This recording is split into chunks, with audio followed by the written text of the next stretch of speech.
you have a vision, if you know what you want to do, and if you know what kind of person you are, it should be part of your Ikigai to make that vision true. My guest today is Baptiste Tavenir, a Tokyo-based French-Spanish artist and independent curator, bridging art, technology, and speculative futures. Baptiste moved to Japan in 2006, where he first immersed himself in martial arts and later returned to his artistic pursuits, integrating his experiences into his innovative work. Welcome to the podcast, Baptiste. Yeah, thank you for having me. It's a pleasure. Yeah, it is a pleasure too. Yeah, we caught up only a few months ago, so it's good to see you again. And we first met in Tokyo at my workshop of my Ikigai retreat last year, when you accompanied your wife, calligrapher Naoko Mikami, who's been a guest on this podcast, episodes 88 and 95. And you kindly 3D designed and 3D printed a stamp for my participants so they could stamp a seal to their calligraphy work. And we've caught up, as I just said, a few months ago for dinner in Tokyo. So, it's good to be talking to you again. Yeah, well, I mean, at that time, we thought that since your guys or your students were doing calligraphy, it would be good to have the whole thing, not just a bunch of ink on the paper. So part of the calligraphy important thing is the stamp, the rakkan, as we call it in Japanese. But to make a rakkan, basically normally takes time, expensive. The real one are made, with stones that need to be carved and everything. So since I work with 3D printers, it was pretty easy for me to just make a bunch of 3D printed seals with everybody's name on it. So, and then I think they were pretty happy. They liked the seals, and it was kind of a good surprise for them. So it was an interesting morning, very interesting retreat for your Ikigai project. Yeah, it was an interesting morning and day, and the participants really appreciated your inkan or rakkan. It's a good point. So I don't know, actually. I mean, I'm not a calligrapher. I would say rakkan. Ikan is more like the seal you use for, you would say, like administrations and stuff like that. Bank. I think rakkan is more like the artistic seal. I can speak Japanese, but I'm not an expert in Japanese language, so don't ask me the difference. Definitely the kanji are different, but I don't know. But I think for art, they say rakkan more than inkan. All right. Well, I've learned a new word. I might do some research. So thank you for that. Now, you've been living in Japan for 20 years. So what brought you to Japan, and what has kept you there for so long? Yeah, well, it's a good question. And it's probably a very long story. I'll try to make it short as I can.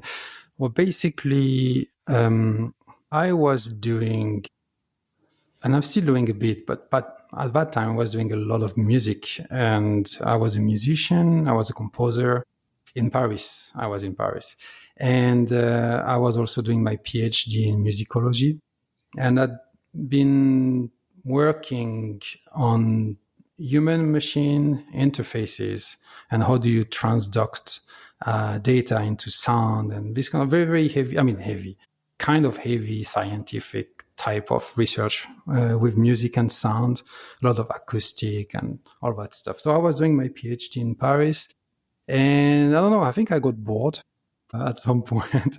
I was like, it's very interesting, and we used to have more than a studio. We had a lab, and we were doing a lot of experimentation with music and sound and stuff. It's pretty cool. But I don't know, something was missing, I guess. And at the time I was already doing martial arts as a hobby, and I was asked or offered the possibility to come to train to Japan for 1 year. Kind of out of the blue, actually. I met some people one night, and we say, we have this program, and maybe it could interest people, And I was like, actually, it can actually interest me. And just like, when does that start? And when do people need to go there? And I was like, in 6 months from now. I had to make a quick decision. And I guess, I don't know. I like to try, try new things. More than trying new things, I like to explore new directions. And after spending many, many years doing music research and composing music and doing this acoustics and all that stuff, I think I needed somehow to explore something new. And so I could do a bit of martial arts, but I couldn't speak any word of Japanese. So it was kind of, very exciting. You say, okay, in 6 months, I go to Japan for a year doing a martial arts boot camp, kind of, like it's the International Martial Arts University. So it's pretty heavy on training. So yeah, kind of a boot camp, I would say. It's like, yeah, so I don't know anything about Japan. I don't speak Japanese. I can do a bit of martial art, but my level is so. So it's going to be fun. And I just gave my apartment back and packed up all my stuff and went to Japan, basically. It sounds like you never left. Yeah, well, actually, I did left at some point, but when I came back, no, I stayed. At least I stayed at the International Martial Arts or International Budo University, as it is called in Japanese. I stayed there for at least 7 to 8 years training. And teaching too at some point, because I already had I'd never completed my PhD, but I had at least a master, and I was at the PhD level, so I could kind of teach and do some research there at the Budo University. To that, I could stay longer than just 1 year type of thing. Why did I stay? I'm not sure. I think I liked it there. I think doing martial arts was pretty cool. And you did study for 7 years at the International Budo University, is that right? Yeah, about 7 to 8 years. The Budo University is, I don't know. I don't know what people think when they hear martial arts university. It's not like you're just training from morning to night. That too, but there's a lot, if you want, there's a lot of research that can be done there. There's a huge library about martial arts, not only Japanese, but like Chinese, Korean, all over the world. And you can do historical researches. There's a lab for biomechanics, and there's tons of stuff you can do there if you want to. And also, you have the opportunity to train in many, many, many martial arts. People think that there's karate, there's judo, maybe even kendo. Maybe some people might know Kyudo eventually, but actually there are many, many more martial arts. There are like 9 modern martial arts in Japan, at least official, recognized by the Nippon Budokan, which is kind of the top structure for martial arts. There are more modern martial arts, but they're not necessarily affiliated to the official structure. And then there's like hundreds of old schools or classical schools. So there's a lot of stuff you can do. And when I arrived there, it's like a bit like a kid who's in Disneyland. You have so many rides you can take. So you want to try all the rides. So I went there for, mostly at the beginning, I was there for naginata, which is a weapon-based martial arts. But then I ended up doing kendo, kenjutsu, aikido, a bit of kyudo. You name it, everything, because you can, so why not? So yeah, 7 years, I guess it's enough to try a lot of stuff, I would say. Well, your martial arts career is well documented online, and from my research, I discovered you're a 7th dan in tankendo kyoshi, so that's short wooden bayonet fencing, a 6th dan in jukendo, so that's rifle and bayonet combat practice. You just mentioned naginata, so a pole weapon with a curved blade. And then battodo, a sword art focused on drawing and cutting in a single motion. So you're pretty qualified to practice and teach martial arts, or various forms of martial arts, which leads me to the question, what has martial arts given you, or what's the impact it's had on your life? It's hard to quantify the impact it can have on the life. And I think for myself, I would say that it gave me focus in a way. I used to do a lot of stuff. I still do a lot of stuff, but I used to do a lot of stuff and getting lost doing a lot of stuff. Now I still do a lot of stuff, but with a very clear direction and a clear sense of focus. And I think probably that's what martial arts gave me somehow, I would say.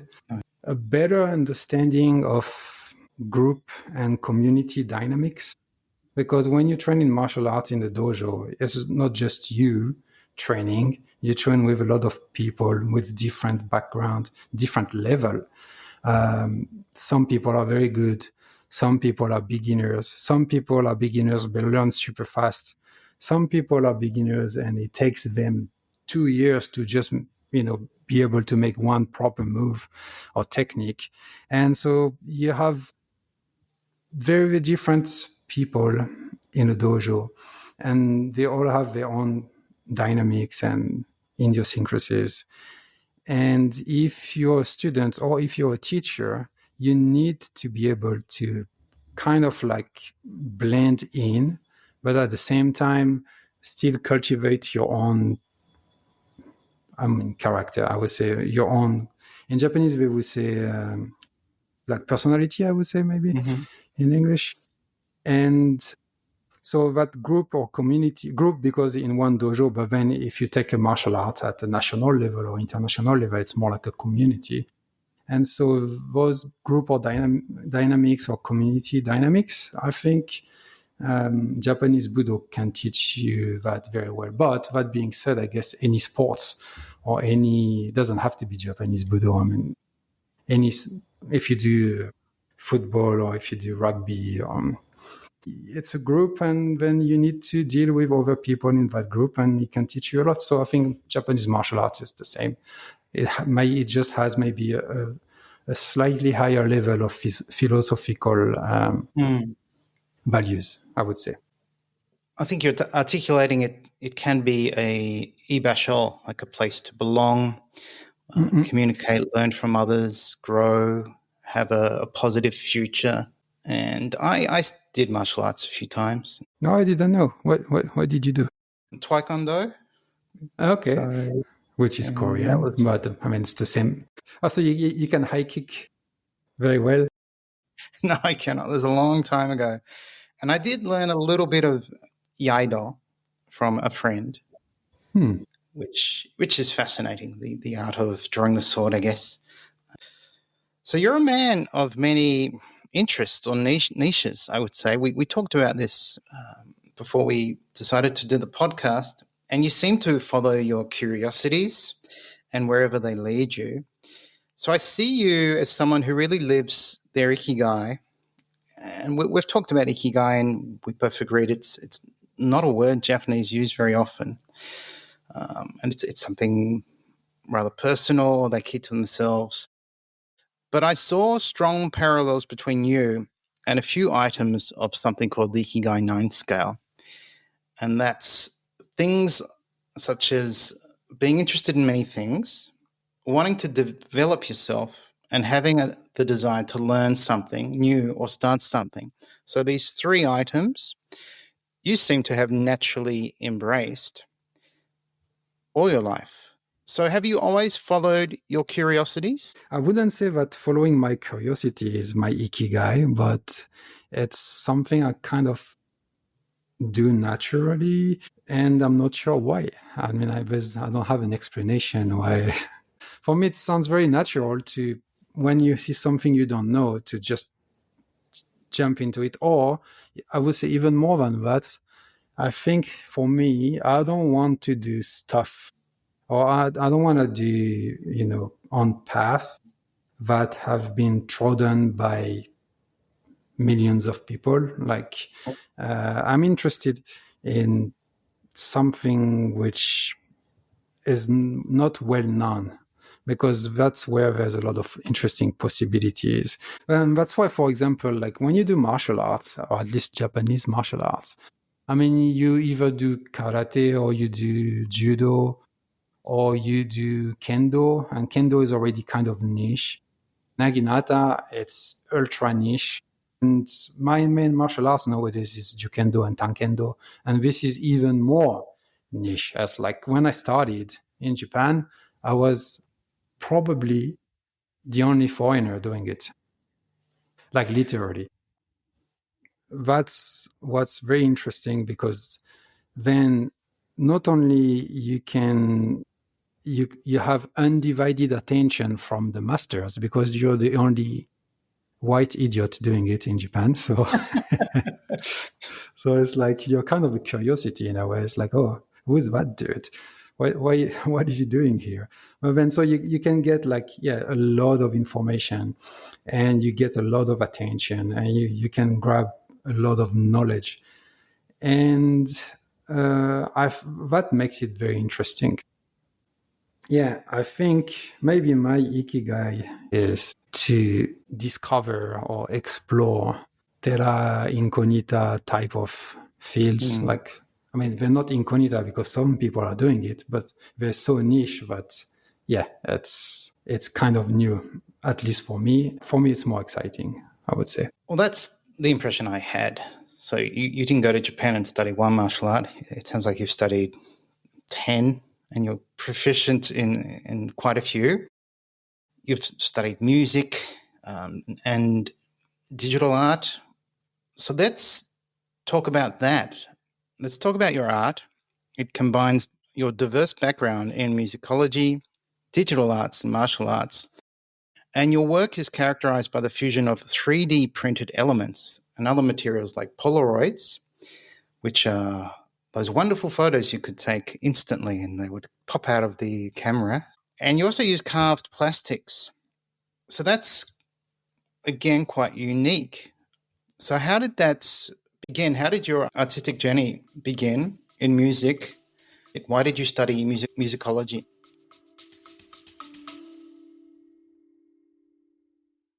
Hey, it's Nick here. Do you want to become an Ikigai coach? The Ikigai Tribe Coach certification is the only program supported and endorsed by Japan's leading Ikigai experts. You'll learn authentic research, practical coaching tools, and join a global community of coaches making a real impact. Find out more at ikigaitribe.com. Now back to the episode. Okay, that's an easy one. Music started because my parents sent me to the music school when I was 3, so that's not a very conscious choice. But then I liked it, so and I stayed. And so when I was a kid, I studied percussion first, and then I expanded with saxophone. When I was in college, I did a lot of composition. And I chose musicology for my university studies because I wasn't sure what I wanted to do, actually. And I was kind of lazy, and I missed all the deadlines to apply to more serious stuff like mathematics, engineering, and all that stuff. And so at the end, where all the deadline were passed, the only thing that was left was the musicology thing. And it was good because I like music anyway. And I think I didn't want to do math, and I didn't want to do medicine. I didn't want to do scientific stuff, I think. And so having passed the deadlines was a very good excuse just to go and do music. My musicology is actually quite a very difficult or complex field to study. It's very diverse. And I guess that's why also it was good for me to do that, because when you think musicology, it's not just like theory of music or just playing some guitars. There's so many stuff you need to study. Like there's ethnomusicology, so you need to study music from tribes in Africa or like from different culture all over the world. There's, of course, music history, and there's like organology. How do you make instruments? Why do they sound and all that stuff? Paleography, which how do you used to write music 1,000 years ago? It's so diverse. And there's, of course, acoustic and computer assisted music and everything. So anyway, this is already super niche in a way. That's like, again, as like you can do guitar and play with your friends in a garage and stuff. But like when you do musicology, if you have to study how the Gregorian chant or the monks 1,000 years ago used to write music and be able to decipher all this, it's already very niche. So I really liked it. And as I told you, after a while, after doing that for like 8 years or 7 years, because I went up to PhD, kind of got bored in a way and went to Japan and studied the martial arts. And but what happened also is at some point I got a problem with my ear, with my hearing. I got a very, very bad tinnitus, which I still have actually. Oh, wow. So that kind of prevented me to do any, not professional work, but like, especially if you do like sound engineering or composition, and it's like having a strong tinnitus, it's a problem because you never know if what you're hearing is the real sound that you're hearing or it's just stuff in your ear. It's like so you can't really be good at mastering sound and stuff like that because you can't rely or you can't trust your ears anymore. So from there, I'm kind of pivoted towards fine arts. Finance. Gradually, it wasn't done overnight at times. First of all, because I wasn't trained in fine arts, and I wasn't a painter, I wasn't a sculptor, I wasn't nothing. I was just a musician or a composer. Of course, music composition gives you a sense of composition, like a composition of a painting. I mean, the way things merge or negative space or all these kind of concepts you will find in painting or fine arts, you can find them in music. And so it helps you, but it doesn't, even if you play saxophone, it doesn't help you to grab a brush and paint a Mona Lisa, I would say. So gradually I had to develop my own pictorial vocabulary and starting from nothing. And yeah, it took about 10 years, I would say, to have something very consistent and something which I can confidently say this is the kind of art I do. Before that, I tried many things, and some things were very good, some things were not that good. Some stuff sold during exhibitions, some stuff didn't sell at all. But now, I think after 10 years, I completely switched from being a musician to being an artist, to the point that I don't really do music anymore. From time to time, I do it for fun, but yeah. So now my Ikigai right now is doing sculpture but it involves 3D printing, 3D design, and combining and merging 3D printed elements and different type of media, like you mentioned, Polaroids. For those who were not born in the 80s, it's a picture that get out of the camera instantly. That's pretty cool. The quality is bad. It has, I love Polaroids because it has, it's not digital, it's pure analog, and it's always kind of blurry, and the definition of the picture is not very good. The color is not very good. It's perfect. I love it. It has a bit of a wabi-sabi type of, I don't know, type of feeling. It's the wabi-sabi of picture is Polaroid, maybe. Yeah, I have very fond memories, and I used to love the sound the camera would make as it dispenses the film, and then you would grab the film, which is basically almost a perfect square, maybe. The image is a square. The image is a square, but then you have the frame, so it kind of makes it a rectangle a bit. And then you'd wave it to help the film develop, and then you've got this instant photo within 30 seconds. So it was great, but of course you had very limited film. probably what 10, 5 or 10 photos were only possible. So with the film, you had to quickly replace the film. Probably not the cheapest way to take photos. So yes, let's touch on one aspect of your artistic expression. You explore themes of modularity and create complex futuristic collections you call kurisa. Yeah, curiosa. And that seems to be your staple at the moment, what you're creating. So do you want to touch on that? Yeah, sure. So the modular thing is, how can I say? There's different aspects of what I do. I'm a commercial artist, so I need to create artworks, but go to galleries and the gallery is gonna sell them and go to art fair, blah blah blah. So that's the usual thing most artists do.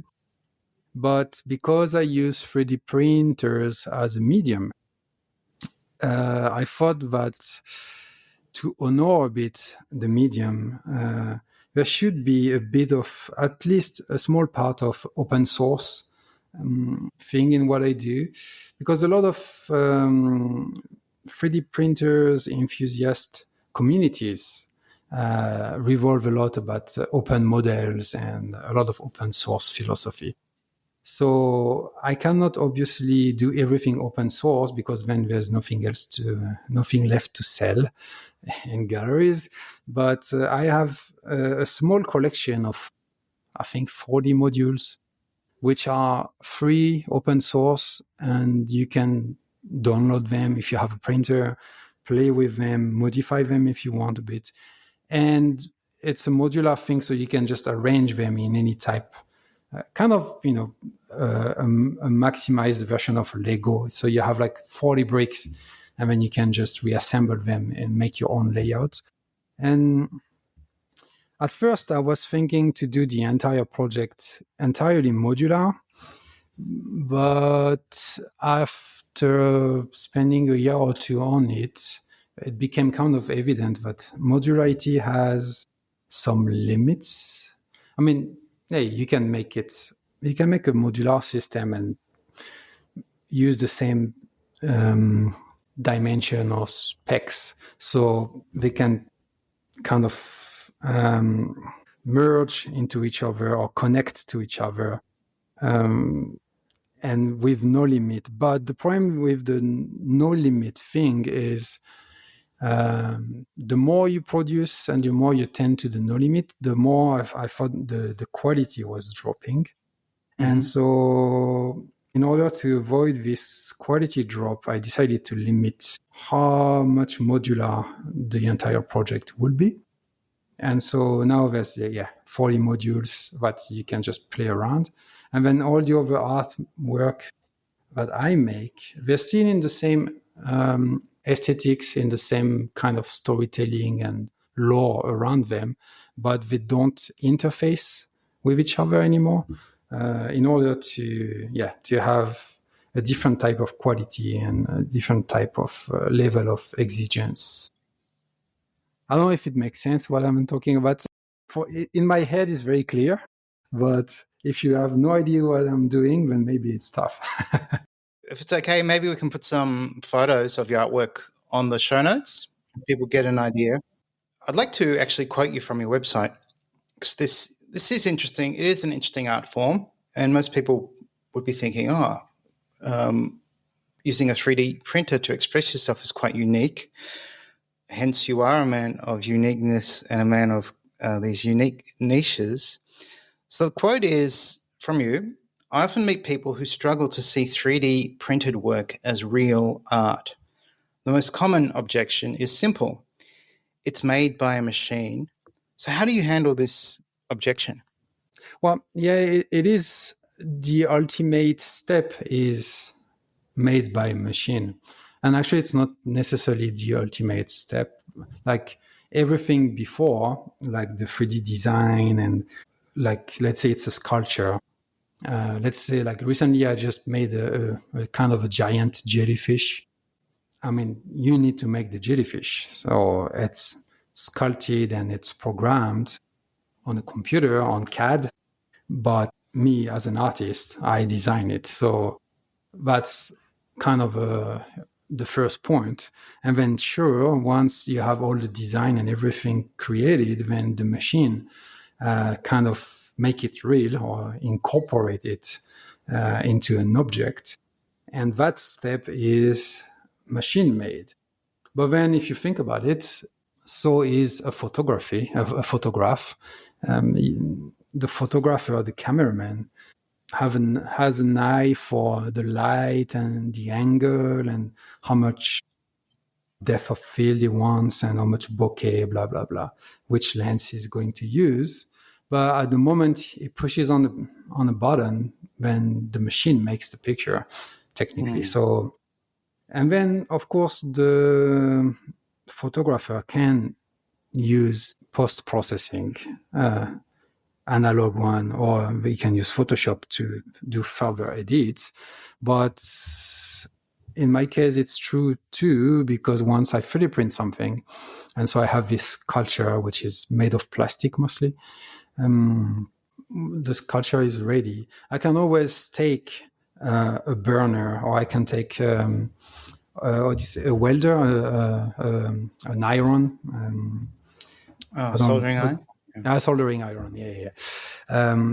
To carve into the plastic, or to burn it, or use even a heat gun to make the plastic bubble. And so you can change. Actually, you can alter quite significantly the result, and then change what the machine gave you into something even more personal, I would say. So, but then again, it took me like 2 or 3 minutes to explain that. Most of the time, people don't have time to listen to this kind of explanation anyway. So, and then also what I meant that I don't really address that problem anymore is that at the beginning, I wasn't very confident enough in what I was doing. And some people, like, let's say professionals, like art galleries and stuff, really, really pushed against the idea of having entirely 3D printed artwork. They wanted me to paint over it, or to do some colors, or to do some alterations with soldering irons and all that stuff. And I wasn't confident enough in what I was doing to push back. And so for a while, I spent a lot of time 3D printing stuff and then painting to create something more personal. But I just don't do that anymore because, one, most people do that. Most people who use 3D printing will do that. So again, if most people do it, I'm not going to do it.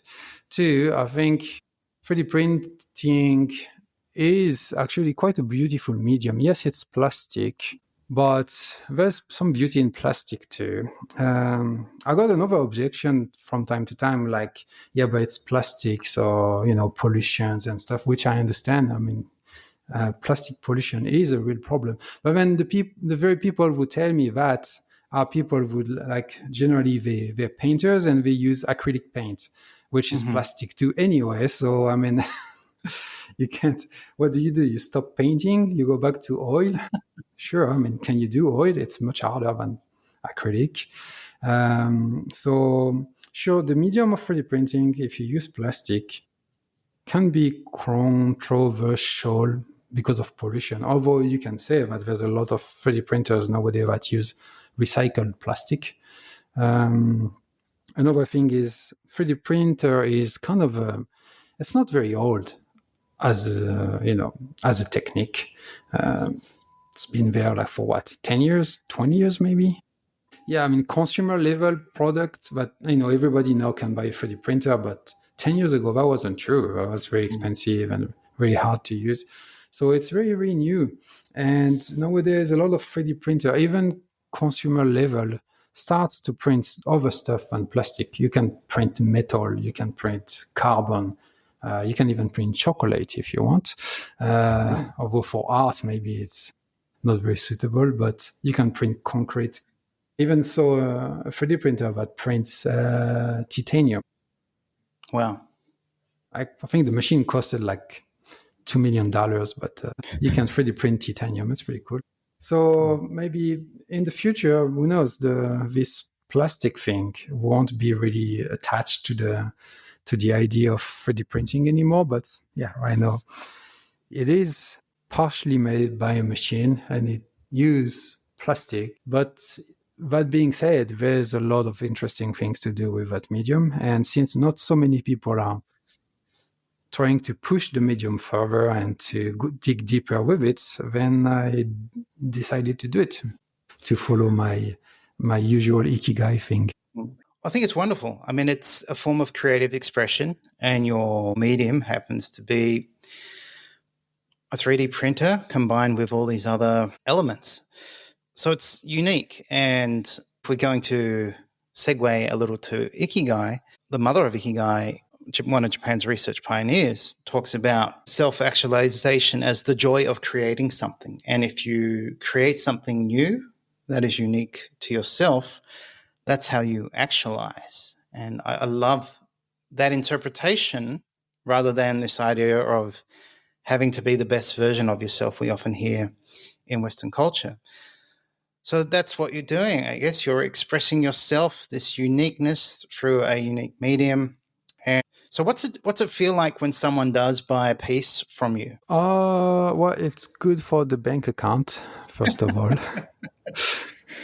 Because that's the thing, is art is art to sell, and art costs a lot of money to make. I mean, it depends what type of art you do, but generally, yeah. So first of all, if you don't sell, then it's really hard to continue to make new stuff. Sure. And you also artists want to do bigger stuff all the time. Rarely it happens, but it's rare when you hear an artist, oh, I want to do smaller stuff. I want to go smaller and smaller. Some guys, yeah, because they go so small that you need some kind of a microscope to see the sculpture, and it's very amazing. This is even more niche. This is very crazy. But most guys want to do bigger stuff, larger stuff, heavier stuff, more impact. And so the bigger you want to make art, the more money it costs. So yeah, that's very, very basic, but that's true. I mean, when you get money in, you say, yes, then I can do a bigger artwork next time. So that's a good thing. And two, well, it's kind of a form of recognition, I would say.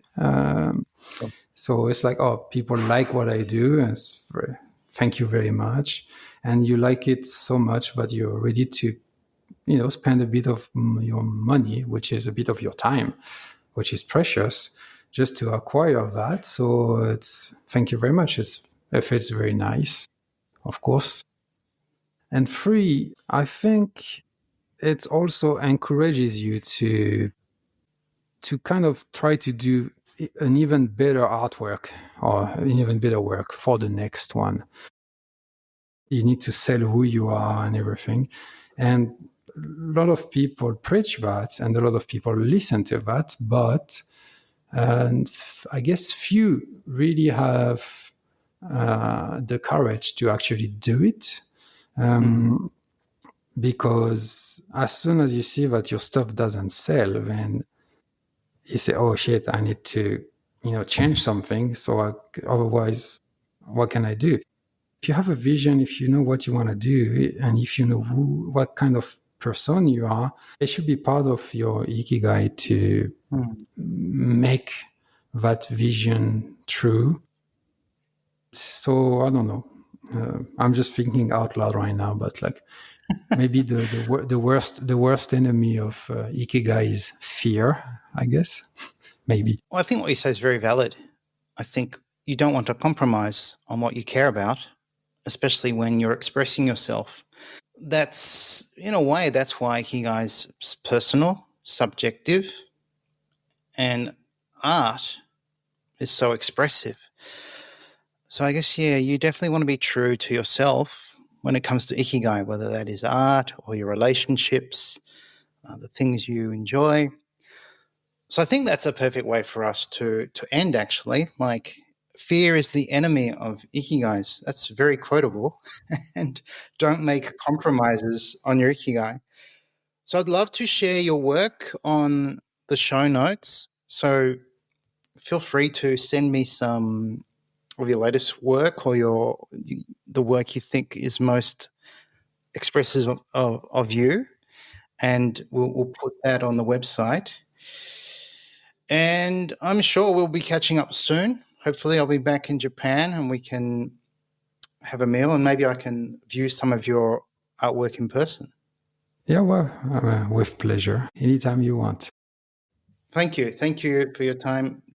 Yeah, thank you. Thank you for having me. And yeah, I hope it was easy to understand what I was talking about, because maybe we digressed a bit. I don't know.